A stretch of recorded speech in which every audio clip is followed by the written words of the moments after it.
Oh hey, I'm glad you're here. Growing up in a video store has most definitely impacted how I relate to the world. In any social situation, I'll always turn the conversation into the topic of films. Someone will mention that they're a carpenter, and I'll ask if they saw the Wings Hauser movie The Carpenter. Or an EMT, and I'll ask if they saw Bring Out the Dead. Or if they live on a remote farm and wear a mask made of other people's skin, I'll ask if they saw Texas Chainsaw Massacre. It's just how I've always been. I just didn't realize it until starting this podcast. And I don't mean in a judging way at all. I just love celebrating interesting people and unique films. It's the lens through how I see the world and how I relate and read people. Huh? Read? Which brings us to this episode. The film is Read You Like a Book, the guest is a bookseller/buyer, and this is VH Us.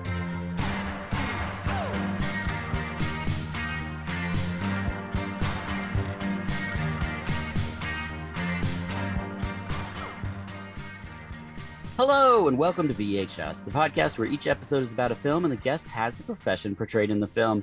I'm your host, Dirk Marshall, and you can find us on Instagram and Twitter at VHUS_podcast and the website vh-us.com. And please do, I love to hear feedback about the guests, their professions, and the films. Speaking of guests, we have Lindsay Wilkins, who's a bookseller/buyer. Thank you for being here. Oh, thank you for having me. This is very exciting. In addition to that, Lindsay is the host of Schlock And Awe Podcast. People can find you on Twitter at Read and Geek, as well as Schlock And Awe 1, and on Instagram at Schlock And Awe 1. Is that correct? Yes, that is absolutely correct. And would you be so kind as to please break down what Schlock And Awe is? Schlock and Awe is a double feature movie podcast. It is usually it is, not always, a kind of more well-regarded movie or inspiring with something a bit more schlocky or a little bit more B grade. It doesn't always happen like that, but I like two movies that mix themes and kind of have very different ways of doing something, but might have the same DNA. Like when Dirk yourself was very kindly on my show a few months back. We did Snatchers and we did The Final Girls, which are both two indie horror comedies, but are done in very different ways. One's more taking on the slasher or pastiching the slasher genre, and Final Girls and Snatchers is this much more kind of straightforward body horror alien sci-fi comedy. But both are about these kind of very specific female friendships, and I love doing stuff like that. So that is what the show is. Awesome. Yes, I was on. It was super fun. I look forward to returning. I think we have some pretty fun ideas in the works. Oh, yeah. That idea is the best. So I cannot wait to have you back on for that one. Excellent. The film that brings us together today, though, is Read You Like a Book from 2006. Was this a first-time watch for you? Oh, yes, it was. I had never heard of this movie until you suggested it. I had never heard of it until I found it so that I could speak to you for this episode. I was deep in the internet and came across this thing, and I was so glad I did. Again, we'll get to all of those things for sure, but this is not a film, I think, anywhere but on DVD. So this will be very interesting. I don't think it was ever on VHS, and it never made it to Blu-ray for sure. So this is a very unique period. Yes, this is the kind of movie where if you in the kind of bookstore that Read You Like a Book is set, the kind of bookstore that is, this is the kind of book that you find in the back corner on the bottom shelf, kind of shoved in behind something else. It's that kind of movie. And as you all know, if you've ever gone trailing through all those kind of bookstores, all those secondhand stores or anything like that, that is where the best stuff you find. I'm still mulling over how I feel about this movie overall, but it is a fascinating little curiosity. Yeah, that's a great way to put it. At the time of this recording, you can only find this on DVD, which is a shame, but you can call your local video store like Movie Madness here in Portland, Oregon, and ask them if they have it. The synopsis is a mystical book allows people in a bookstore to undo their biggest mistakes. However, trouble erupts when a dangerous intruder arrives, and the book is used to hide incriminating data, which is so weird, but that's what's happening. Yes. Yeah. Our director is Robert N. Zagone, who did a Dylan Speaks, the musician Bob Dylan, documentary in 1965. He did some shorts, and he did The Stand-In in 1985, which I've never seen or heard of, but it also has Danny Glover in it, and his character is one of my favorite character names I've ever read. His name is Apples Finnerty. That is an excellent name. Yeah. I yeah the yes there's so many things to unpack in this movie. I'm not exactly sure where to begin. Yes, it's a magic book that can kind of take away your greatest mistakes. At the same time, you don't. This is a movie where you didn't necessarily need a magic book. If Right. that makes sense. Yeah. The plot could have got along completely without it, and it's good enough to go out with it. But then you wouldn't have Danny Glover wearing a hat being all, oh, I've got a secret face. And he must have been on set for 10 minutes, I think. He must have, yes. Yes, it was definitely, you're a mate, I'm coming and doing this, I'm out, bye. Exactly. And then the other thing that Robert made was a documentary about the jazz musician Stan Getz. So mostly kind of more of a documentarian, but, got his hand in here. We have 2 cinematographers. We have Michael Chin, who has 83 credits, all of them documentaries. Mm-hmm. And Bill Zarkey, who did lots of shorts, and the MC Hammer Too Legit to Quit video and the Prey video. Oh, well, those are just legitimate masterpieces. Sure. So, actually, the documentary stuff, now that you mention it, kind of makes sense, because it's kind of got that very, not crisp and clear, but kind of very unfiltered varnish to it. So now that you said he's done documentaries and his cinematographer was a shot documentaries, that is all kind of making sense in my head as into why it looks the way it does. Yeah, it's like an indie with doc cinematography. It's very strange. It is, yes. Yeah. And our editor is Roger Krakow, who did this and something called Boxed In, and that's all. Moving into actors, we have Tony Amendola, 134 credits, so I'll just list a few. He's a beast. He did CSI, Stargate, SG-1, General Hospital, but my autocorrect made it Genital Hospital, which I think is a very different show. Very different show. But all of those shows overlapped with the filming of this movie. So he was on all of those shows taping and made this in the middle of that. He did The Burrower, The Mask of Zorro, Blow, The Legend of Zorro, and The Devil's Candy, to name a few. Oh. No, he's a definite, he's a definite that guy kind of actor. And yeah. For sure. I just learned his name, and I've seen all of those things except for Genital Hospital. I haven't seen that one. Really? I would say the 3rd season of Genital Hospital is actually really well done. I gotta see that. Barbara Crampton is the next actor. Body Double, Reanimator, Chopping Mall, From Beyond, Pulse Pounders, Puppet Master, Trancers 2, Castle Freak, Robot Wars, Space Truckers. You're Next, Lords of Salem, Beyond the Gates, Jacob's Wife, just to name a few. I think we all love Barbara Crampton. Legend, yeah. Yeah. Next is Karen Black, 204 credits, so I'll only name a few. Easy Rider, 5 Easy Pieces, The Great Gatsby, Nashville, Burn Offerings, Cut and Run, Savage Dawn, and The Player. Pretty amazing. And then the last Another actor, legend. yes, and the last actor I'll mention is Ricardo Gill.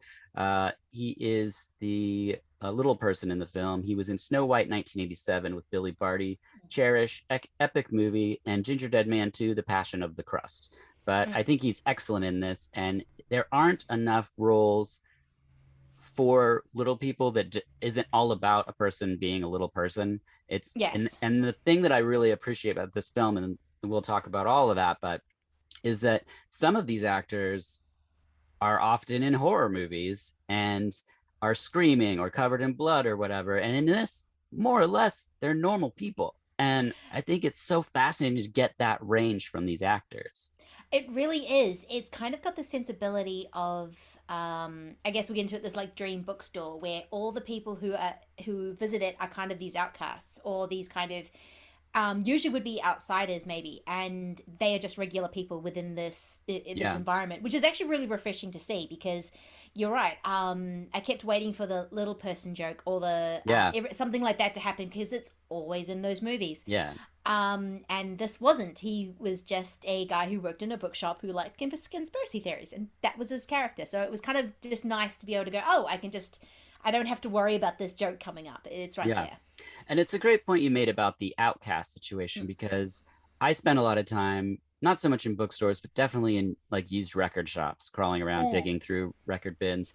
And they really are places where outsiders are regulars. Like we all go in there, we all have our niche that we're into. We're searching for this cassette or this 10-inch or whatever it is. And I never even realized that until you said it. I'm like, oh, wow, yeah. It's just always a collection of ever-changing outsiders that are into their specific thing. Yes, it is. And I've worked in places where it is just those outsiders who are absolutely zoned in on what they like and their specific collections and what they're looking to fill them in, or anything kind of new. Or it's your run-of-the-mill person who would visit a bookshop. It's kind of, there's like nothing in between those groups. No, it's true. Yeah. And growing up in a video store is very much the same. There's like the normies that would just come in and walk to the newest releases. They would just walk past everything that's genres, and they'd be like, I want the new thing with the guy or girl I know in it. And like, that's what they watch. And they don't even probably pay attention to it sometimes. It's just a thing that's on. You know, people that were like talk in the middle of a sequence in a film, and you're just like, what are you doing? Like, there's a piece to this, like this. And they're just like, what are you talking about? I have a show on, I'll do other things. And my God, it drives me crazy.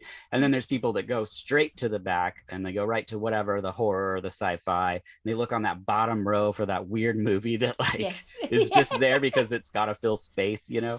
Yeah. Yeah, 100%. So let's press play on Read You Like a Book. We start with moody music as we see the bookstore where our story shall take place. Our story shall take place. And we get the credits as Dante turns on the lights and he's opening up shop. Did this make you feel like you were at work in any way whatsoever?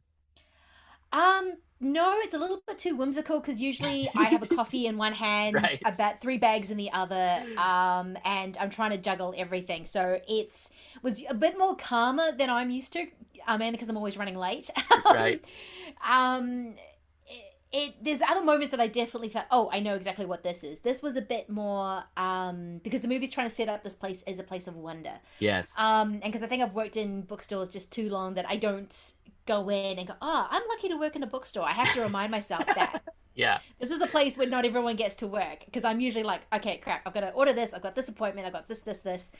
So I think it's a little bit calmer than I'm used to, but that's just more my personality when I get to work. Yeah, that makes sense. We get Dante standing and just basking in the quiet store full of great literary works and an excellent monologue to open up the film. I love books. Thick and substantial hardbacks, slender and compact paperbacks. I love the texture of a book, its feel in my hand. I love the typeface, the slipcase, the artwork on the cover. I love the soft smell of crisp new paper, or the warm wooden odor of a used classic. And once upon a time, long before the age of malls and superstores, the local bookstore was a vast paradise. I did this in a video store, only instead of a cool monologue, it was just Huey Lewis and the News playing on the stereo in the store, and probably me rattling off the names of the clowns from Killer Clowns from Outer Space. That was like a thing I obsessed over, trying to learn all the different names. Next, we get the employees arriving. We get Norman, Marsha B, the B-movie specialist, Karen Black playing Kate, and the regulars. We get Benny and Gina. And I do miss the regulars of working in a video store and eventually record stores. Do you encounter your fair share of regulars in your bookstore? Oh, absolutely. Yeah. I call them, that is sort of when you're in and then the world starts to wake up. That feels very familiar because you have another staff member coming in, and it's that usual feeling because you see them a lot of the time or haven't seen them for a few days. Your conversation just kind of picks up where it left off. And I think that you definitely get that with the 2 guys coming in. And then the regulars, some who will come in the morning, or they'll come in, kind of what times they're going to come in because they're creatures of habit. And it's not as quirky as this kind of movie, but most bookstore, record store movies are always got that element of quirk, which I kind of wish was in the reality. But yeah, you get to know faces. Some of them are people I just love and I love interacting with. Some annoy the living snot out of me, but just because you're working with people. Yeah. Other people have I've learned to love over time. So when you first interact them, you're like, oh, you're going to be high maintenance. And now because I've just known them for 6 years, I'm like, oh, yep, I know who you are exactly. I know how to interact with you, and I know they're kind of, they're friends, but they're not friends. Like, there's a moment when Dante is kind of stroking Gina's hand, and that just felt so inappropriate. I was like, what are you doing? Well, it is, I think. Even my regulars, I am not touchy-feely. I know that there's like a boundary that you can't really cross. Yeah. And yeah, that was just like, oh wow, this is where this is going straight away. Yikes. Yeah. That is something. Through my wife's food business, we have a ton of regulars, and it's like sort of intimate because you're feeding them, and they're, you know, and then they want you to succeed, and so there's these, and you get to these weird points where it's like after the, you know, a year and a half of pandemic, where they're like, we're at a point where we can hug people or something, and you're like, I guess you do that. I don't know. I'm like a bubble person, so I'm like, nah, I'm good. Like, usually if my wife hugs someone, I just yell, that counts for two, you know. But yeah, it's tricky. A man enters with one old book, and it's Danny Glover. It's the part we mentioned earlier. Danny asks if he's ever thought about if you could go back and change one moment in your life. And he has a euphoric feeling, and then Danny disappears. And here's the question for you. If you had a book that would change one thing in your life, would you change it? Have you ever looked back on certain events in your life, choices you took, and wondered what it'd be like to do them over? Having a second chance, so to speak.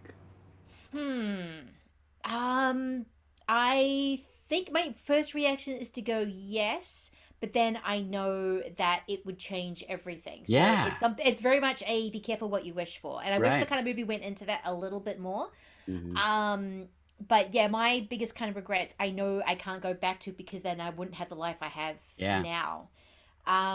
So ultimately, first I would jump at the chance, but then I would realize and be like, oh, but I like my life. I don't want it to change. Well, and he prices this book at $100, which seems a little low for a book that can change your life. Yes. But I don't know how it works, really. Do you have anything to do with pricing of books in your store? Yes. Well, in Australia, we have a thing called recommended retail, which is usually we keep to. You don't legally, you can go over or under. Oh, wow. We prefer to keep it at that, because people know what the recommended retailer is in Australia. It's on books. It's not necessarily on gifts, cards, or that kind of thing. Gotcha. So it's mainly playing with the margins within that. So what discounts you get, how much something is, but then we do other gifts as well. And so, yeah, we do have a lot to do with pricing. So the margin is a incredibly important thing when you're working in any store, but a store where you're in charge of it more, you are thinking about those margins are always constantly going through your head. Okay, how much am I making off this? Right. Yeah. I mean, you got to keep the lights on. You got to have payroll. I mean, exactly. Dante goes to Kate and tells her to check out the book, but he doesn't take her to it, which is a weird part where I'm like, all right. Yeah, they do that a few times. Yes, it's really strange. Gina finds the illustrated book of failure, as it's called, and then she collapses in a chair, and a stranger asks her about Japanese directors. And I was very excited about this part because I'm like, oh, cool, a topic I like. And then, Yeah. Actually, I kind of like that topic because it's like, well, obviously it's Kurosawa. And I'm like, well, yeah, that's kind of what I would say if someone came in and asked me about a Japanese novel. I'd go, well, obviously Murakami, Haruki Murakami. But if you wanted something else, we could do this, this, or this.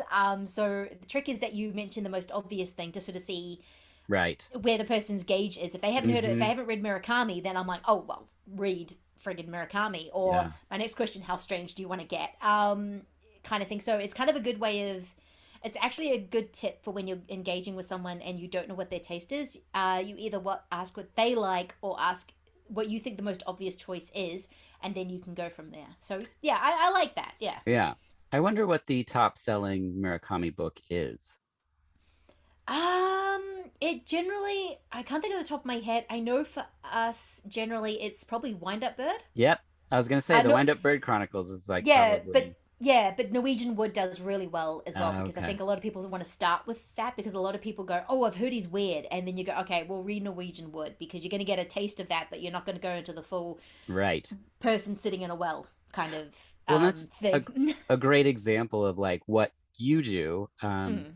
Is you're like really gauging for the people, and I did that in music or movies less successfully because I think I tend to not think about what I'm recommending, and you're applying all this thought and effort into it. But I love that. I love the idea of someone being able to go to a bookstore, or like myself, I just messaged you and was like, my wife likes like thriller stuff, but not like political thrillers. And you just listed off like 10 books. And I was like, this is great, because she never knows what to get at all. Mm. But yeah, Mm.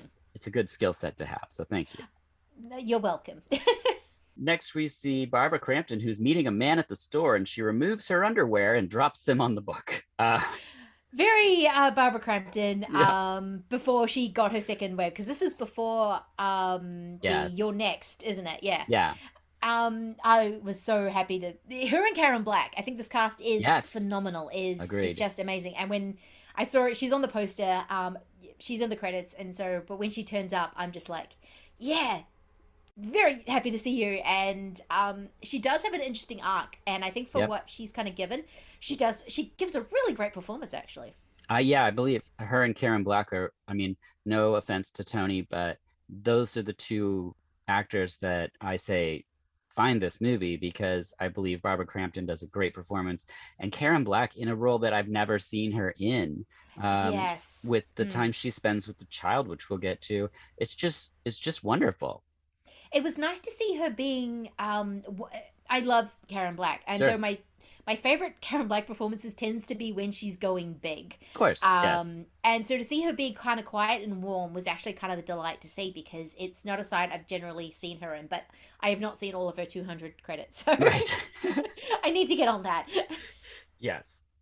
Well, Barbara picks up the book and feels super weird, and then a man kisses her neck, which made me feel pretty weird. Yeah, the sexuality in this movie is very strange. Yeah, it's really true. Gina gets invited to a baseball game, and Benny the regular spies the guy and Barbara at the back of the store, and then a weird song starts playing. The soundtrack is so strange in this movie. Yes, it feels like it's almost the director's, Robert Zagon's, personal kind of collection that he somehow just wormed into the movie. It's like, oh, I've got these 5 CDs, we'll play them. Yeah. They don't seem to make much narrative sense. Yeah, and knowing that he's done a doc on Bob Dylan and on Stan Getz, I would say these songs are somewhere between those two musicians. It's very Yes. interesting. Dante goes to break up the two, but sees her face and he retreats. And then the guy's pager goes off and he leaves. Dante confronts her, and we learn that they have a past, but she didn't know he works at the bookstore, and she's married to a guy named David, but she was with that other guy. And I was like, oh, what's going to happen in this movie? Because I didn't read the synopsis. I bought this and then was watching it and just being like, I don't know what's going to happen in this movie. I did not know. I did not expect the magical realism element in it. Yeah. Same with me. I didn't even look at the plot. All I knew it was called Read You Like a Book, and that it had these people in it. Yep. Other than that, everything else was a complete surprise. Yes, agreed. She says that she could read them like a book. So if you're playing at home, you can drink. Doesn't have to be Yes. alcohol. It could be wheatgrass, but they do say the name in the film. So we kind of get Dante's beginning sort of in the bookstore, but we don't know yours. So where did you begin on this path in literature? I started when I was back. This is a long time ago. I'd been trying to work into a bookstore ever since high school, and it wasn't until when I was at university when I finally got my first job, just at a chain bookstore back in New Zealand, back in the early 2000s. I think it was like 2001. What was that chain 2000? called? 2002. It was cool. It's called Whitkills. It still exists in New Zealand. Whitkills. Whitkills. Hmm. And yeah, they're one of the main big chain bookstores. And it's it sold DVDs. It sold, I think it was, yeah, I think it had a few Blu-rays time I left. It had magazines. I think it's gone into some gifts now, but a whole range of different kind of books. In New Zealand, the news agency and the bookstore are very similar things. So you'd go there to buy your newspaper as well as a whole bunch of other things. Gotcha. So that's where I worked, and somehow I became a night manager because we were next to an old movie theater. we're not old movie theater, a new movie theater, so we would be open late on weekends. So I somehow became the movie a manager, and then also in charge of, I got put in charge of sections. I wasn't the main buyer, but I was starting to be one of the assistant buyers, as in we would just fill up sections, make sure sections were organized, all that kind of thing. And then it just kind of went from there, and I've never actually left. I'm not entirely sure what. Well, no, I do. I think it's the kind of the one thing I'm not terrible at. So when you get into the wide world and you realize you're like, no, I can recommend things. That's what I know how to do. So I've just kind of stayed and worked at a few different places. Big chains, small independents. I'm at a small indie at the moment, where literally we are the head office. So there's no, which if I need to complain to head office, I can just complain to myself. I do that all the time. I'm my own head office, I guess. Exactly. And yeah, so it's just, that's kind of how it's been. I've had like multiple jobs within the kind of the bookstore, but when you work in a bookstore, you quickly learn that you are the jack of all trades. You are the IT department, you are the cleaner, you are the event manager, you are sort of everything that kind of goes into running a organization like that. Because yeah, bookstores are now places to where people gather. Because I've had to find their place with the internet and all that kind of thing. It's more about, okay, this is a place where people can come together and share the experience of a book, all that kind of thing, not necessarily just reading it. It's a little, it's a little bit more multifaceted than it used to be. Gotcha. Well, back in the bookstore, Barbara is awesome, and she tells him off, and he leaves. Dante quotes Casablanca, and he rushes back to the book and finds her underwear. The next day, I think a man and his daughter show up, and then a guy in an orange jumpsuit tries to steal 5 huge books. It's so weird. I've actually had experience, not similar to that, but I've had a couple experiences when you're watching someone who's very not good at it or very intoxicated trying to steal something. Because usually they're really good at it. You don't... Sure, yes. You're not meant to notice them. But you just sort of... And you do kind of just watch them going... Really? That's what you're trying to do? And then you go over and go, right. I will hold these books for you, like that kind of thing. But it's, it's a strange experience when you're watching someone who is terrible at it. And that sequence when he's putting it in his jumpsuit is just so like... many big books. No. Oh, man. The man and daughter see 2 gentlemen spying on them. So Rick leaves his daughter with Karen Black. And he heads back to the back of the store, finds the book, gets followed by a man. Karen recommends The Great Dinosaur Escape, which I believe is not a book, but it's a National Geographic DVD, I think. Huh, interesting. Yeah.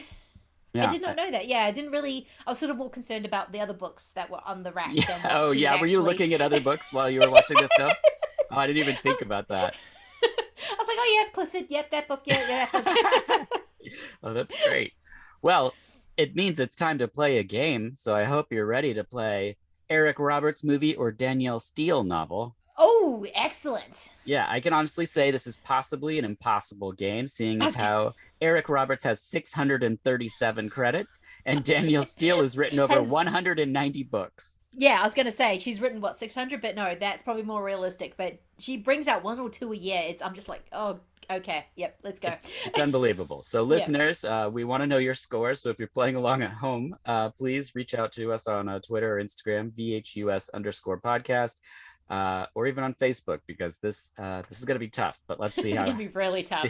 see how we do. But there's only 5. So number 1, The Opposite Sex. This is from 2014.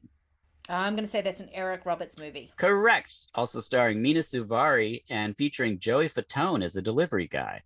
Ah, wow. Yeah, exactly. Number 2, The Clone and I, and it's clone spelt with a K. Is that an Eric Roberts movie?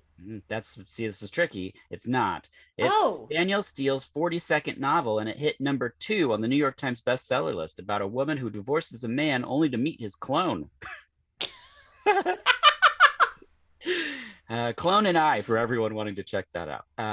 Yes. Number 3, Fatal Desire. This is also 2006, same year as this film. Shoot. This is going to be tricky because you could go either or. Exactly. I'm going to go Danielle Steele. Oh, sorry, it's Eric Roberts and Anne Heche. what a combo. 2006. Wow. I have never heard of that film. Neither have I. Number 4, Heaven's Prisoners. This is 1996. I want to say Eric Roberts. Correct. Also starring Alec Baldwin, Kelly Lynch, Mary Stuart Masterson. It's about a hardened New Orleans cop named David Robichaux who finally tosses in the badge and settles into life on the bayou with his wife, but a bizarre plane crash draws him back into the fray. What Actually, kind based on a novel. Is it? Yeah, I've read that novel. Yeah, I've can't remember. I think I may have seen that movie, which is why I knew it was, but I couldn't remember. Yeah, it's actually based on a pretty good series. It's still going, which is like, oh my god, how old are these characters? But yeah, it's not bad. The movie's a bit average, but yeah. Yeah, okay. I'll check it out. I just love that they say a bizarre plane crash. I'm like, what was it, full of clowns? How bizarre is this plane crash? Like, just a regular plane crash would probably bring it back. It's all right. It's a regular plane crash. Yeah, it's not that. Yeah, it's not that bizarre. Okay. Number 5, Against All Odds. Wait, is he in that? Oh shoot! This is a tricky What year one. is this? I don't. 84. Oh, that's a Eric Roberts. That's a movie, isn't it? Yeah, I'm gonna go Eric Roberts again. It is a movie, but it's a James Woods film, and it's a Danielle Steele novel from 2017. I was thinking, because half those titles I'm like going, that could be either or. Yeah, all of them. I was looking at these two lists because I was like, oh, that might be fun because it's a literary person and someone who's a prolific actor. But then every single title, I was just like, well, that could be either. And then I was trying to do both, as I've done in previous games, but like after 45 minutes, I was like, why am I doing this? Who is this for? Trying to match Eric Roberts and Danielle Steele books. It's a combination, to say the least. Yes, yeah. No, Danielle Steele's a weird one. I've never read any of her novels, but she's like one of the biggest worldwide selling authors. I don't know who's reading her, but she like even outsells Stephen King, and I'm just like, what is happening? Yeah, and I always thought Fabio was on the cover of her novels, but he's actually not on the cover of any of her novels. He's on the cover of one other author, maybe it's 2. Yeah, something like that. Yeah, yeah. From what I can gather, they're more. Well, she does do the weird clone ones, but they often are like Weird Society soap operas. I think, from what I can gather. They're less like. Her, but yeah, I thought she wrote steamy novels, but I don't think she does. I think it's like dramas. Yeah, it's very much a drama. People think, oh, she's a steamy romance. Like, no, I think she's pretty stately actually. Yeah. She must be like very, very elderly woman now, but yeah, because she's been doing it for a very long time. So long. Well, back in the bookstore, Rick, a.k.a. Dr. Ortiz, makes a call, and we learn that he has a disc, and it's in the book. Leah, it's Dr. Ortiz. I've got the disc for you. It's a copy-protected original. It has all the clinical data on it, and it's unquestionable proof. The problem is, I'm being followed, so I ducked into a bookstore before I could get to you. Black Oak Books. I put the disc inside a book. It's on the bottom shelf of the esoteric tradition section. You can't miss it. It's got this weather-beaten cover. It has stains all over the place, 1,000 years old, and it has this strange title. Nobody saw me hide it, and nobody's gonna buy it. This is gonna blow the story wide open, Leah. Call me. I've got to get my daughter out of here. It's too dangerous. But Dante gets to it first. Little girl Isabel tells Karen that her mom died. That's a sad little part. And then Gina's back with Dante. He apologizes, and it's awkward. Anything between Gina and Dante, I was like, I don't like this. Whatever this is, please don't keep doing this. It feels so forced. Like, you're like, Gina, no. This is just continuing your bad guy, whatever you think you're doing. And going to a bookstore to pick up men feels very strange. That does seem weird. Yeah, and her and Dante just don't work. It's very, yeah. I thought it was her dad for a while. I was just like, this is not appropriate. And then I was like, oh, I think that they have history. I'm not sure exactly. Yeah. It's odd. The men confront Rick, and he sends his kid back to Kate and takes the men to the shelf, but the book is gone. And a lady asks Dante to throw her cup away, and we see that she spilled coffee all over the books. Spills. Can we talk about spills in bookstores? Why doesn't he have a cloth? Seriously, the spills happen all the time. People bring food in. You're never going to stop it. Right. There's many signs as you have, or you tell people that they can't bring food in. It's just kind of one of those losing battles that you're never going to win. No, it's kind of weird that he touches the coffee and then looks at his hands. I was like, Dude, get a cloth. Yeah. Wipe it up. Dry the books off. They're not going to get that mold that quickly. Even if they're old, it's fine. Right. Yeah, it seemed like a much bigger deal. I don't want to get into Dante's shelving technique, but it was a bit of a weird moment because I'm like, oh, that's not that big a deal. That happens.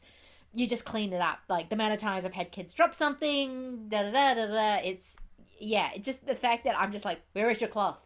There has to be a cloth at some point in this. It's like he's never had this happen, but this is exactly. This is something that happens in all of these arenas that we've discussed, is the idea where customers just think the rules don't apply to them. Oh, yeah. And that's a very realistic thing. Like, we've kind of gotten to the stage where we just say no to ice cream. That is the one thing that we will actually go, no, ice cream out. Because it's kind of this losing battle of, you think, because they read the rules and like, oh, that doesn't apply to me because I'm doing this or whatever. Yeah. They can usually find a way around it. And since a store is such a public area, trying to tell people that there are rules to it is just unless it's something completely egregious, is just completely, pointless. Yeah. I always love the one where people are like, well, I already know what I want. So, and you're like, that's not part of the situation. We're not like, no drinks unless you know what you want. In that case, bring them in. It's like they come up with this massive ice cream, but I already know what I want. I'm like, you're touching $100 book. No. Yeah. Those two things are not allowed to go together. Mm-hmm. It's very, very strange. That can kind of how people justify how none of the like a store is a public place, yes, but at the same time it's not. It's still a private owned entity, and there are certain etiquette rules I think you need to follow. Yeah, like not bringing massive ice cream on a hot day into my store. Yeah, when my wife works at the farmer's market where she sells her sauces, it's a no dog thing. Like, don't bring your dogs to the farmer's market. And it's not a sanitary thing. It actually has to do with the leashes and people tripping and falling and that kind of thing. But the amount of people that show up with their dogs and just walk like not looking at the sign, like then it doesn't matter, or they pick their dog up and then it's not a dog anymore. It's just like constantly just like, what? I don't get it. Like for me, I would just be like, oh, okay, I'll wait here and you go get what I mean, or just don't take your I don't know. I don't want to get into the whole thing. The dog people will come after me. I know the feeling. It's just, you just look at people sometimes and you just kind of go, huh. Yeah. It's just the way they justify certain rules. And these are, I'm not talking about massively big life-changing rules. Sure. I mean, this isn't, but these are just kind of like things that just make it easier for everyone. Yes. And it's just not, and it makes it easier for you in the long run. But it's just, just the way people can justify certain things. And I've probably done it myself without realizing it. That it's just, I'm just like, no, etiquette, people. There's an etiquette. Yeah. Let's all just follow the etiquette, people. Yes. We see Kate and the others drop horror movie references. I liked this part too. I love that the script is pretty simple, but it has these moments where talking about Japanese directors or talking about horror movie references. Like for me, my brain all lights up and it's like, oh yeah, I like this stuff. Talk more about this stuff. Excuse me, have you guys seen Dante? Castle Freak? He drank an empty cup of coffee. He took her right at the last house on the left and was never heard from again. Perhaps he ran into the people under the stairs. Oh, you've got unseen depths, Norman. You're a regular beast from 20,000 fathoms.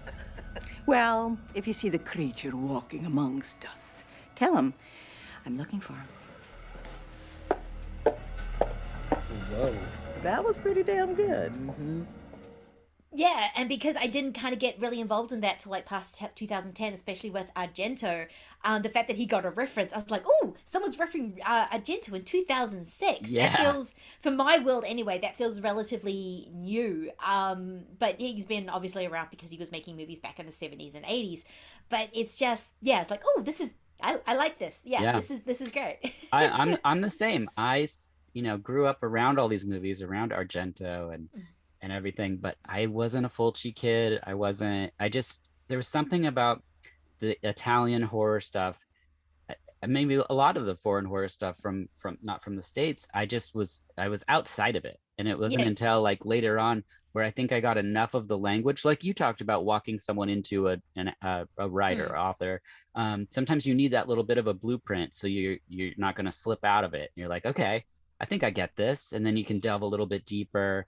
And yeah, totally. I It's just learning the lingo or the whatever language of that particular medium that you're needing to get into. But yeah, exactly the same. I mean, it might have changed now, but I cannot imagine a child, even just Argento, and going, how do I even approach this? I mean, a lot of the sort of American stuff or Western stuff, you kind of already know the ends, but to watch something Italian or Japanese, I can imagine as a child, you would have just gone, what is this? Yeah, exactly. There's a way you have to and the dubbing approach it. And, all the stuff that I now find endearing. At the time I was like, I don't like this at all. Like, what is what is this? This is weird. Why is the blood that color? And like, like, yeah, definitely.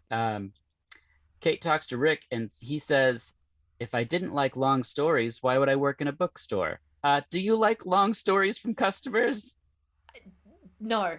Yeah. Because it's really weird. I don't know what it is exactly, but people will maybe because when you recommend literature, I think it's a very personal thing. It's like when you're saying how you and your wife feed people, so you've got this very odd relationship because it becomes a personal kind of thing. It's the same with books.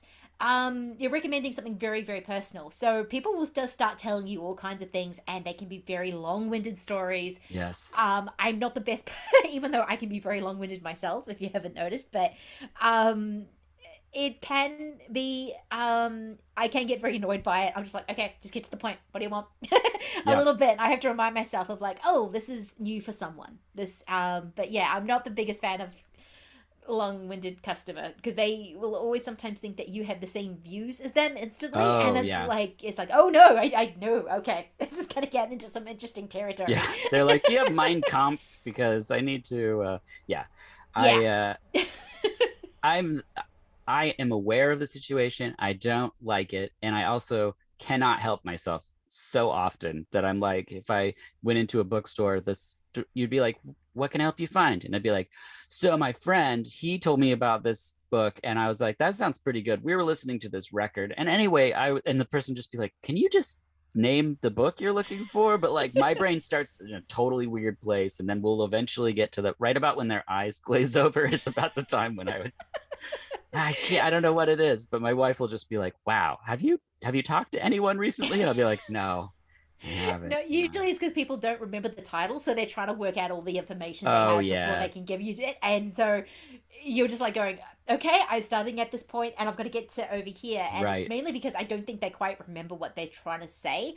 Yep. I think that's a lot of it a lot of the time. Or they want to tell you the emotional reason why they want something. Sure.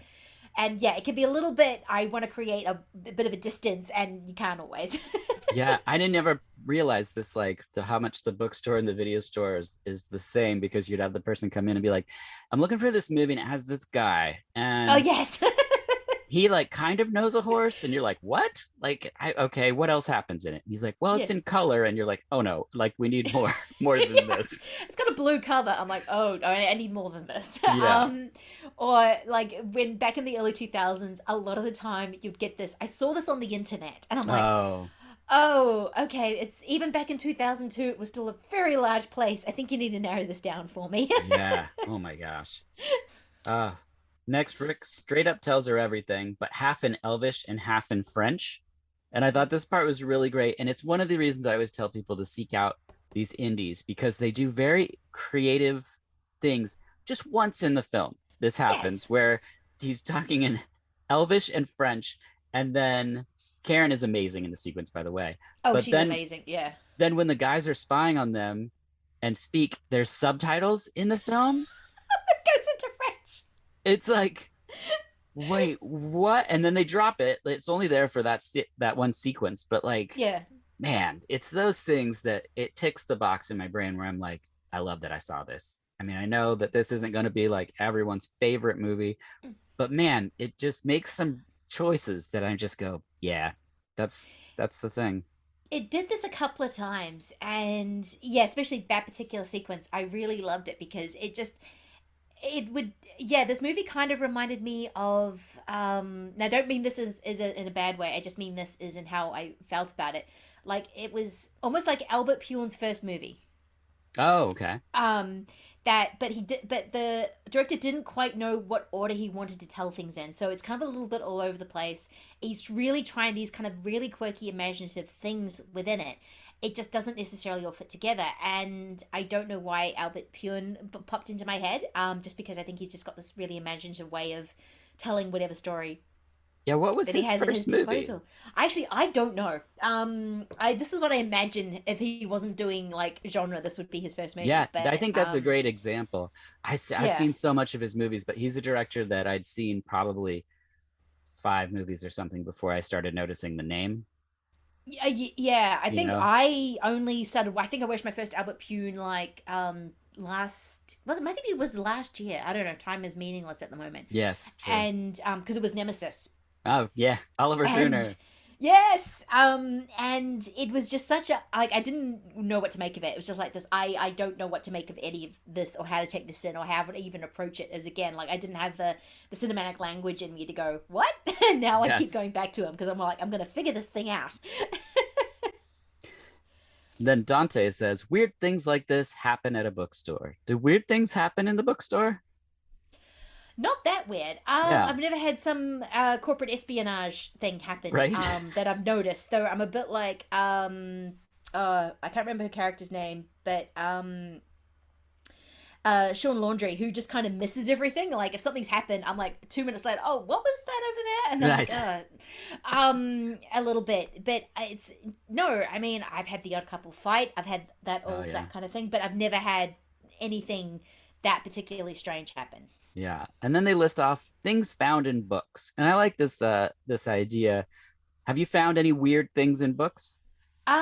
Yes, I've never worked in a secondhand bookshop, which is kind of where you'd find all these things. But I have bought secondhand books, and I have found people who put little advertisements in, who've left little things in there. But my favorite thing about secondhand books is the fact that you will find handwritten notes, or a card, or just these weird little kind of details, notes written to someone else. It gives the book history, and you've known it's passed from hand to hand, and it's a kind of a wonderful, wonderful thing. And I really loved that sequence. Yeah. Again, it's just this really kind of cool little moment in a movie that you weren't expecting when you watch the first few frames of this movie. Yeah, I totally agree. The espionage part of this film is so weird that it's there, because these moments, like the parts about the actual bookstore seem like a small little indie film, and the fact that there's like spies and stuff going on. Okay. Anyway, Gina talks to an elder gentleman, and then Kate takes Dante to the back and explains everything. So Dante just gives her the book. She touches it and is overwhelmed, but she gets the disc. Dante freaks out because the disc has a number on it, because Dante, we're not done building the story out, somehow has a history with the same pills and medical stuff, but Dante didn't fight the medical company. And at this point, it seems Dante could use a break, and oddly enough, so could we. So we'll be right back after this.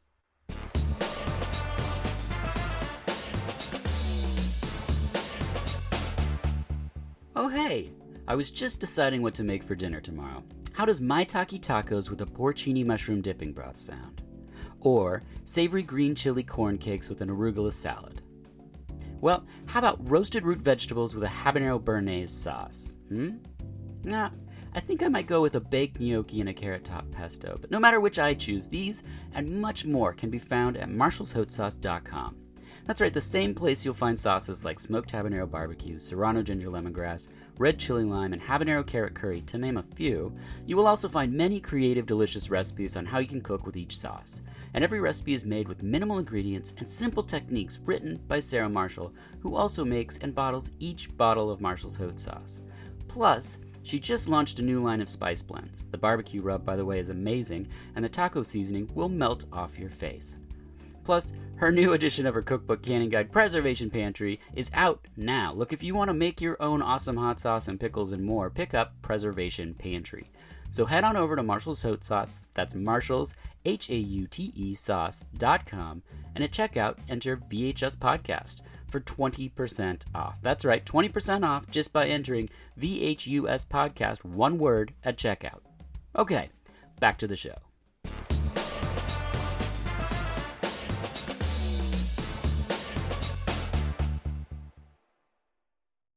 And we're back. Dante then witnesses the old guy Gina is talking to speak on the phone to his wife. What a dirty dog, that old guy.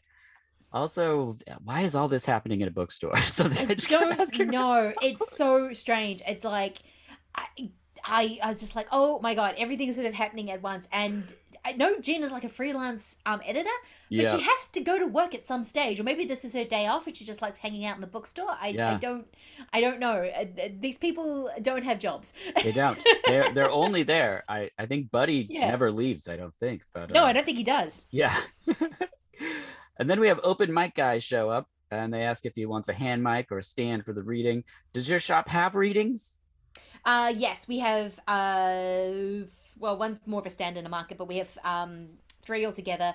The suburban one, we definitely have readings. Oh, we did have before the pandemic. Yeah. Or we'd have like author events, that kind of thing. I think it's kind of, to be in the thing at the moment, you do author readings because, again, it just provides this community kind of feel to it. So you're constantly, as I said, you're an event planner as much as you are a bookseller. Nice. My wife has wrote a book, and it was published, and so she got to do a reading at the big bookstore here in Portland, Powell's Books. Cool. But with her publisher and everything, it wasn't like a book tour situation. So do people touring come through and do like is that the type of thing you have to schedule, or is it just sort of this person has a book come out and it's local, or? Usually it's local. Gotcha. I think we've had a few sort of bigger sort of but they've all been kind of local-ish authors. Usually if it's a big tour, we'll go to the place to sell their be part of the thing that sells their book more than anything else, I've noticed. There's a few other bigger indies that tend to get the bigger authors. We're relatively tiny, but yeah, we do tend to keep it more to local things, because the suburb that this particular bookstore is in has a lot of self-published wannabe authors who we didn't know when that store was opened. So yeah, it was a surprise of like, oh, everyone's written a book apparently. Okay, let's do this. That's excellent. Dante says that the magic hour is a special time in a bookstore. Do you notice the magic hour when you're working in the bookstore? No, I have never been aware. I do like actually, if I'm not doing the late shift after I've closed, and I can just kind of settle in for the day, cash up, tidy a few things around before I leave. I think I do like that, and that would maybe be my magic moment. Because I'm just not thinking about what I have to do on that day or what deliveries might be come in. It's all kind of already happened. Though I've never really thought of it as a magic time in the bookstore. Yeah, no. Yeah. Gina returns, and she's created a new persona, and it's super strange, and they have a real weird moment. That was my note I made for that. All their moments are weird, but when she sort of says, yes, I knew he was a cad, I was just pretending to be someone else. And she's telling this weird story. And it's such a weird story. When did this turn into Sex in the City? I'm confused. 2006 is definitely Sex in the City time. Yeah, so I suppose, you're right. So I suppose everyone else is trying to be fun and single and that kind of thing.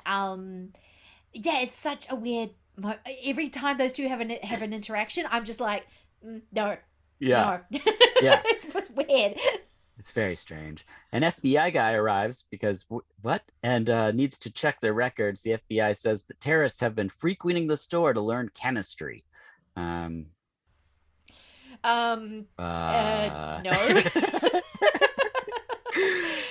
That was such a weird moment. I think this is when the fantasy of what a bookstore actually is kind of comes into play. Yeah. And read you like a book. It is the pantheon of truth. It is the pantheon of free speech. It is the pantheon of protected speech. Yes. And to have this guy walk in and demand your records, one would never, I can't imagine ever happening, because I'd be like, we don't keep those kind of records. What? Yeah. They go straight, if they did, they go straight to the bank, which you probably can get. Right. I'm not entirely sure what this is about.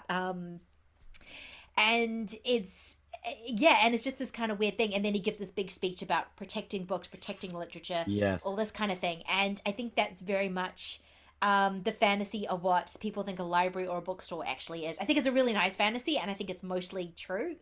People who work in bookstores tend to like reading and want to champion books and literature and free speech and all kinds of speech and all that kind of thing. But yeah, I've never had I've had people call asking for a specific book, which they probably know we don't stock because that person's awful, but it's never, yeah.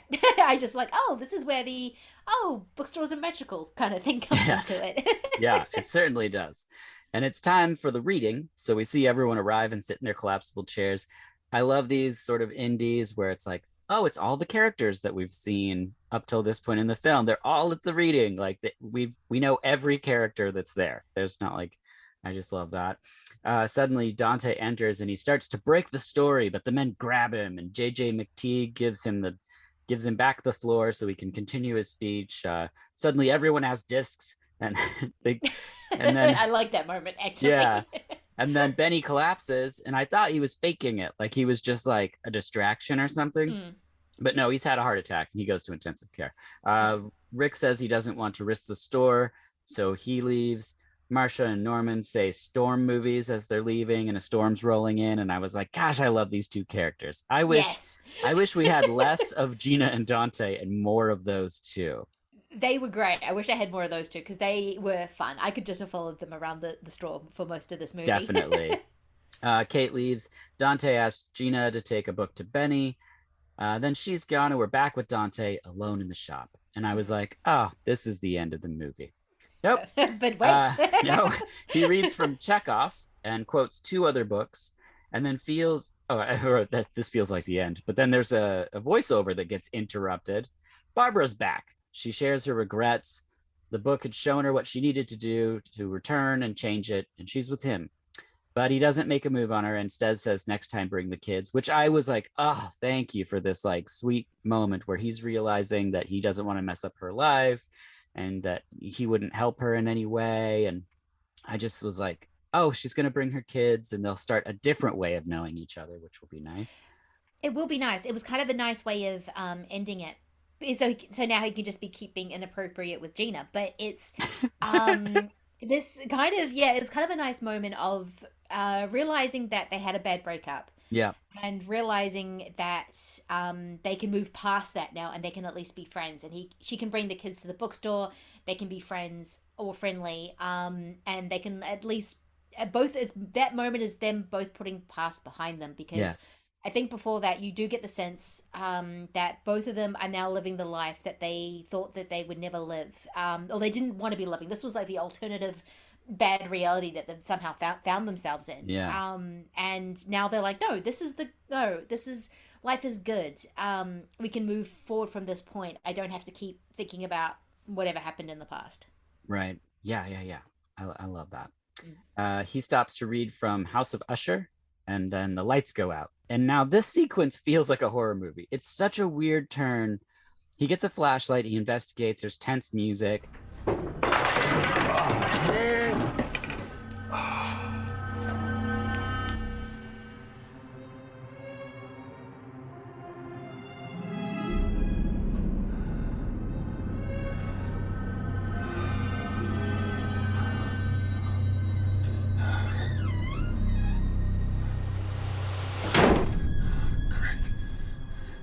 The two guys who were spying are back. They beat him up and rip pages from the book and shove it in his mouth. And I was like, so weird. This is so cruel. Like the rest of the film is like small town, like low stakes drama. And then this happens. And I was like, if this movie ends like this, I'm going to be blown away that they're just like, I know. And then we killed Dante. I'm like, oh my God. Did not see that coming. That is a definite how Clerks was meant to end. It was like, oh, actually, Dante, yeah. Sorry, I just clicked. Because it does have a vague Clerks vibe to it. That, the original Clerks was meant to end with Dante getting shot because he wasn't meant to be there that day. And I was thinking, oh, God, this movie's just going to kill Dante randomly for no reason. But no, it doesn't quite, but it's such a cruel moment of tearing out the pages, and it just for cruelty's sake. It's not because everything else about books is a metaphor, but this is just purely, no, we're just going to do this because we're assholes. Yeah. I mean, they're awful. And then the next day, employees find Dante still on the ground, and he's alive. But before you can feel good, Gina arrives and tells us that Benny's dead. And I'm just like, oh my God, what is happening? It's the last straw for Dante. He has the disc. He's going to bring it in. Another bad guy shows up, and they name authors at him in a very strange sequence. They ward him off by just saying authors' names. Yeah. And then the power Dante, of literature, it compels you. Yes. Dante and Gina go get a blueberry muffin, and then Danny is back to buy the book. Good old Danny Glover. Yes. And then we end, and each character gets a title card, and they smile at the screen, which is my favorite part. I want every movie to do that. You know how you feel when you get to the end of a good book? You don't ever want it to end. Yes! I don't care. I want those. Respect the actors and the characters. And I'm looking at you, Netflix, and any other streaming service that cuts off the credits. I just thought, what a fun way to end it, because they also had just been so cruel to one of the characters. Really, because no one is even worried about Dante. He's been on the floor, beaten up, lying on a cold floor the whole entire night. Yeah. And no one even suggests, hey, maybe we should take you to the hospital and make sure that you don't have a concussion.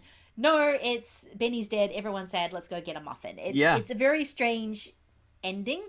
But it's kind of like a life goes on, and and then Danny Glover shows up with a he's like, I'm back.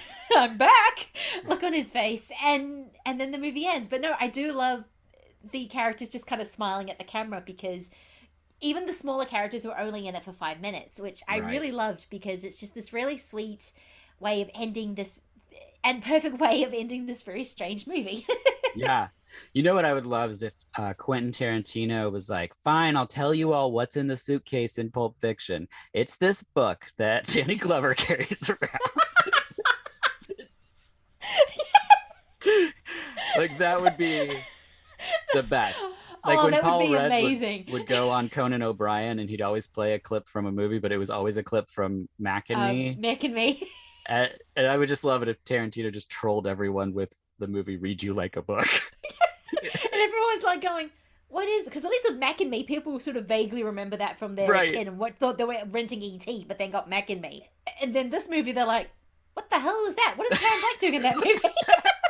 I've never heard of this. Like, what did Quentin Tarantino wrote Pulp Fiction about this? Like, yes, what? This is what he was writing about? I don't understand. That doesn't even work in the timeline. This is 2006. How did he... So many questions. So that's the end of the film. Any final thoughts before we move into final questions? No, I think it's Dante can't shelve to save himself. That's the only thing I really noticed. He just pokes at books. Please break down what the shelving is, because I don't know what that means. Shelving is just basically either tidying books that are on the shelf or putting books away. And there is it sounds weird because you're just putting things away, but there is an art to it, because one, it needs to be ordered, and it needs to be kind of merchandised, as in you have a face out, which means if there's like a couple of books or one book, you put it cover face out, not spine. Okay. And he just kind of drops books on things and just kind of pokes things, and I'm like, that's not, you need to actually get in there and actually take a whole chunk of books, shift them, move them around, take them, like move them down shelves, move them around. So it's kind of like a puzzle almost, especially when it's getting near Christmas and you have more stock than you know what to do with. Oh yeah. Just before everything really gets crazy. And yeah, and so that is I've never seen, which, why would you have that in a movie? It's literally shuffling paper, essentially what it is. But they kind of had it a little bit and read you like a book, and I'm like going, oh God, I would be going over there in a second going, now, this is how we shelve. Right. How often does someone come up and request a book? And I'm assuming you have a computer system that tells you it's in stock, only it's not where it's supposed to be. All the time. Oh my gosh. At least once a day. Yeah, because people just take things off shelves and just put them wherever.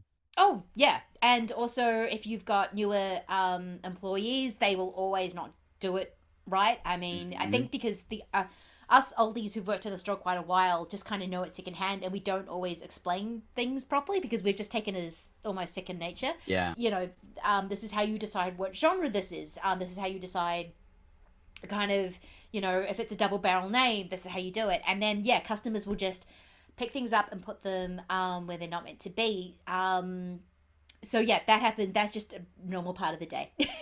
Yeah. The last time I was at a bookstore, I was like, do you have this? And they're like, oh yeah, it's right over here. And then after like 5 minutes of standing there awkwardly next to him, I was like, it's okay. I'll just wait. Yeah, I usually just kind of run away from the customer so they don't follow me. Just if I'm not 100% sure I know where it is, I'll bolt. So I can come back and go, here it is. Or I will think about, okay, right. If someone else has shelved it, where else could they have shelved it? If it's a customer, then I sometimes just take their number and just go, look, if I find That's it, I'll the call way you. to do it. Yeah. Because I could look through this whole entire store, but if I don't know exactly where it is, I'll find it. It's more likely me finding it randomly than I will if I am actually actively searching for it. That makes sense. That makes sense. Which brings us to final questions. These are questions just about you. What is your favorite thing about being a bookseller / buyer? Recommending. I love, that's definitely my favorite part. That's awesome. I love finding things that someone would never have thought of when they walked into the store. That is, that's my favorite thing to do. Fantastic. What is a good day like for you? Not losing something, I think. Being able to know where everything is, or mostly where everything is. Not having anyone really cranky at you. Yeah. I think is probably a really good day. Everything going right. Yeah, that's fair. And what is a bad day like? A bad day, I would say, is when it usually begins at the beginning of the day, when you know if you get a cranky customer or something wrong happened with a delivery, or someone accidentally, usually me, ordered something wrong, then everything else goes wrong. That's usually the bad day. It's you let someone get under your skin, or you realize, oh, this has happened and I need to fix this, and then it kind of throws everything off balance, and then you just go home feeling just tired and exhausted and going, why do I work with people? Yes. Yeah. People don't realize that they have that ability. I think that we're unaware of how we affect each other in some ways. And yeah, you have days, I would be at the farmer's market with my wife, and someone would come up and just be so rude. And you're just like, why do you just do this all day? You just go around just being so mean to people? Like, Yeah. All right. Yeah, it's really strange because people say, oh, just remember they might be having a bad day, but then you realize, actually, no, sometimes people are just assholes. Yeah. And they will treat you as such. So yeah, it just really depends. And it's usually that first customer. If it's later in the day, I can usually handle it better. But if I get one really early in the day that is for some reason able to, and I've been doing this, working with customer service since I was a teenager, that they can still get under your skin if they know how to do it. Yeah, and it's just like, oh, okay. Yeah. Right. Yeah, it just puts you in a bad mindset. Yeah, by the same accord, someone can turn it around by being like super nice. Like, and then that'll happen. And I'm just like, wow, I don't think about how we affect each other so like on such a huge spectrum. And like whenever somebody is like super kind, I just am like, oh, this is unbelievable. I don't know. It's like that part in The Grinch where his heart swells a bunch of times for a good reason, not because of a disease. But yeah, it's impressive how we can do that. Yeah, really impressive, and really quickly as well. And I don't know, it can be worse if you know the person or not the person, but yeah, a stranger doing something, even if it's just something kind like, oh, I liked that book you recommended, or maybe have you tried this, or just, hey, how's your day going? It can make a big difference. Yeah. Oh, and when you say that to someone who's working and they look shocked, you're like, oh God, no one ever talks to you about yourself at all, ever. Like, no. Wow. Okay. Yeah. I'm going to do that for sure. Any advice for someone who wants to be a bookseller / buyer? Don't expect to be the buyer straight away, because the buyer usually will hang on to their job, which is not what I ever did. I didn't want to push the buyer out, but it's just those kind of people, buyers have been in the industry forever, and I am one of them. Also, I would not expect the romanticism of a bookstore, because at the end of the day, you are working retail. You're just really lucky to work with something that hopefully you really love. And so there isn't that kind of romanticism, like, say, when Dante sees the spilled coffee, it's like, yeah, you just grab a cloth and get on with it and clean. Most of your job is cleaning. Most of your job is dealing with people who you may not particularly like or want to be dealing with all that much. Because sometimes you go, hey, I think if you like this book, I think you'll like this. And they just have a look in their face of how dare you suggest anything remotely fantasy to me. And I'm just like, actually, it's not really fantasy. It's just, but it's got that element that you said you liked. Yeah, it's very sort of strange because you are working with people, and as much and people are exhausting because it's not you. Unlike a podcast where I get to talk about things that I'm interested in with people who have the same interest as me, you are dealing with people who are completely and wildly different, and that can be fascinating a lot of the time, and it can also be very exhausting. Yeah. Because all I want to do is just talk about Haruki Murakami and Sarah Waters and all my favorite authors, and no, a lot of people don't like them. So so it's you've got to realize that it's not about you, it's about them, and there isn't that romanticism about saving the world through literature. It's literally you are selling a book to someone for whatever reason they want that particular thing. Yeah.